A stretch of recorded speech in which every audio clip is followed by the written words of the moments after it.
Well, it says Montreal, and you got one that says Montreal? Probably helps a little bit for longevity. That's nice.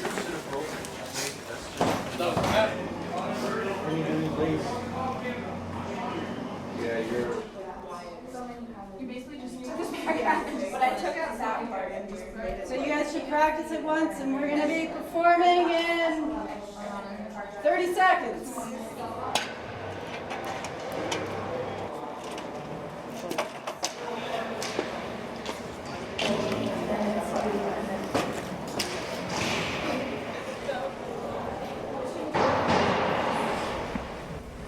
My vagina's angry. It is. It's pissed off. My vagina's furious and it needs to talk. I mean, what's the deal? An army of people out there thinking of ways to torture my poor-ass, gentle, loving vagina, spending their days constructing psycho products and nasty ideas to undermine my pussy. Vagina motherfucker.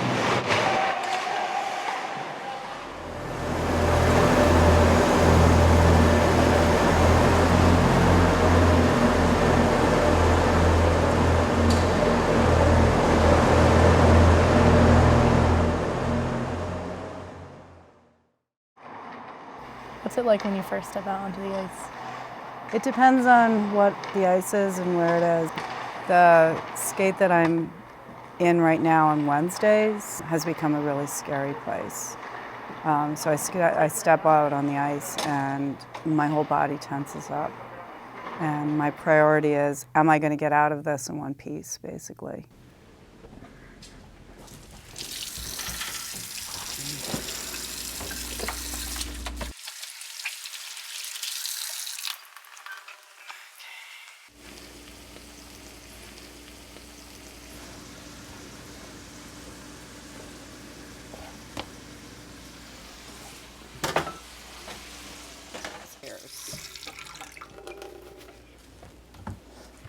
How do you feel you've changed since you started playing? Well, I'm more damaged. Initially, I was not very skilled, and the only thing that I had really going for me was tenacity. That people would knock me down and I'd get up, and they'd knock me down over and over again, and I'd get up over and over again.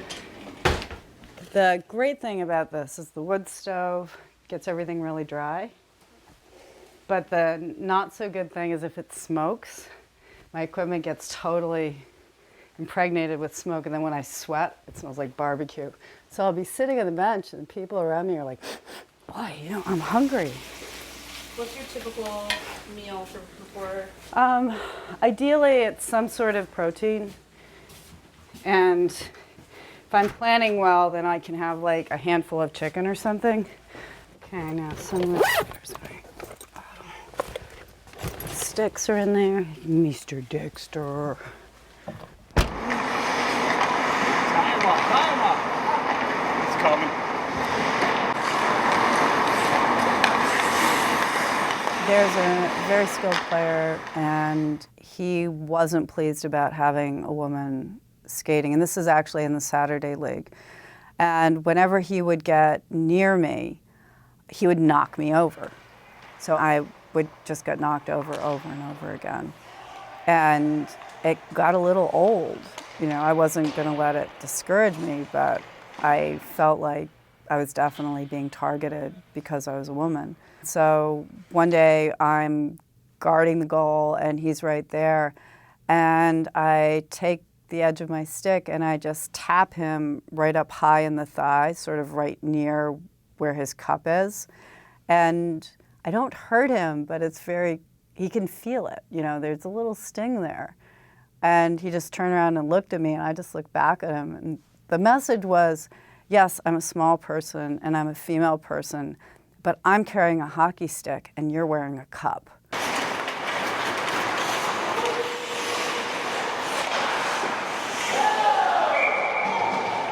I consider myself to be a feminist in that I don't expect to be treated differently because I'm female.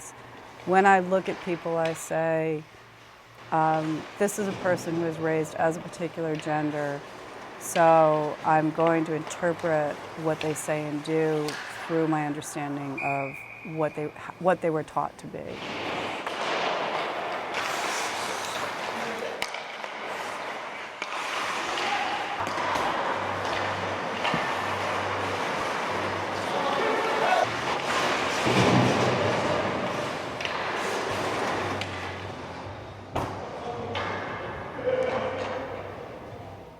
Can you tell us about your first concussion? So I was 13 years old, and I went over backwards onto my head. I had been hit hard enough, so I had amnesia. How many have you had since? I'd say 5 over the years between being 13 and being 53.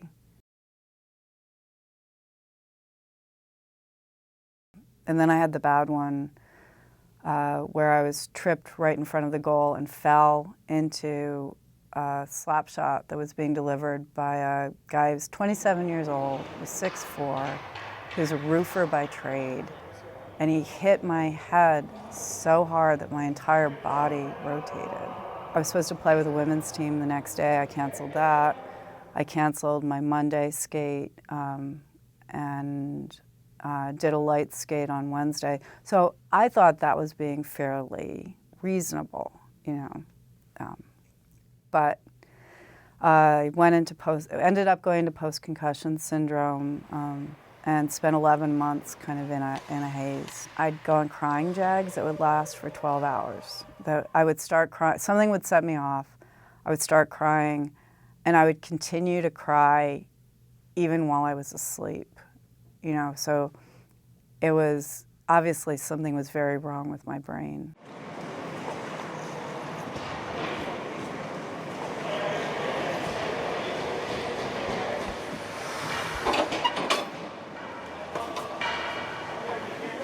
So I know you consider yourself like the stay-at-home defender, but in terms of a social role on the ice, what is your role? I'm actually one of the quieter people on the team, that I'm not the one who, I think part of it is male humor. Like a lot of male humor is based on teasing other men. Hey, where's the room here? Thank you. Oh, it's a light. Like, you know, so there'll be a larger guy on the team and the wits in the locker room will be constantly thinking of ways to say horrible things about this guy's size. And partly, I don't know if it's partly being a woman or it's also I just grew up in a family where we did not tease each other either. You know, I can laugh at somebody who's doing that, but I am never going to be the one who makes those remarks.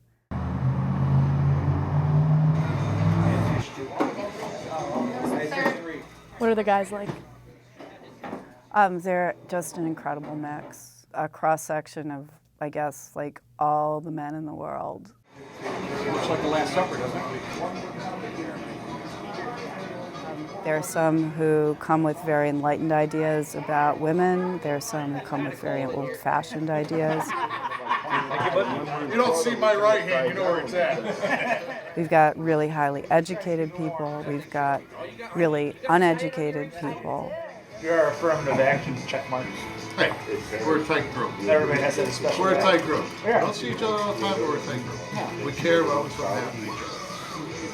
Except Cartwright in Canada. Nothing we can do about it. I'm not allowed in Canada. I think that men have a style of friendship that is really wonderful. And it seems like there's a level of acceptance in men's friendship. If you play on a women's team, they will look at you and they will kind of be, well, you're on my team, maybe I'll be friends with you, but maybe not, especially if you're infringing on something that I think is mine.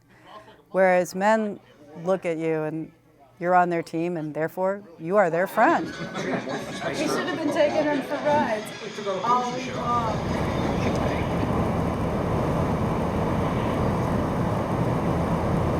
It's kind of the perfect blend of intensity because you have to be, it changes so fast, you have to be mentally alert at all times. and physically, sort of every part of your body is being used. You're getting workout from your neck all the way down to your toes. And so when you get done, it's you feel like you have been, well, on good days, at sort of your optimal capacity for that amount of time. I think it's also, because of the intensity, it's kind of a great escape. What I represent is the idea that you should pursue the thing that makes you happy, and that whether or not something is logical or reasonable, or whether or not you're good at it or you have a future in it, that we have a right to pleasure, and that pleasure is an important part of who we are and what we want to do in our lives. And I think a lot of times young people they think that they can only play a sport if they're good at it, or they think that they can only engage in activity if it will lead somewhere, if it will be something they can put on their resume. And I think that living in the moment and saying, this sensation is good, this group of people makes me happy, I think that's valid. I think that is something that we need to make a priority in our lives.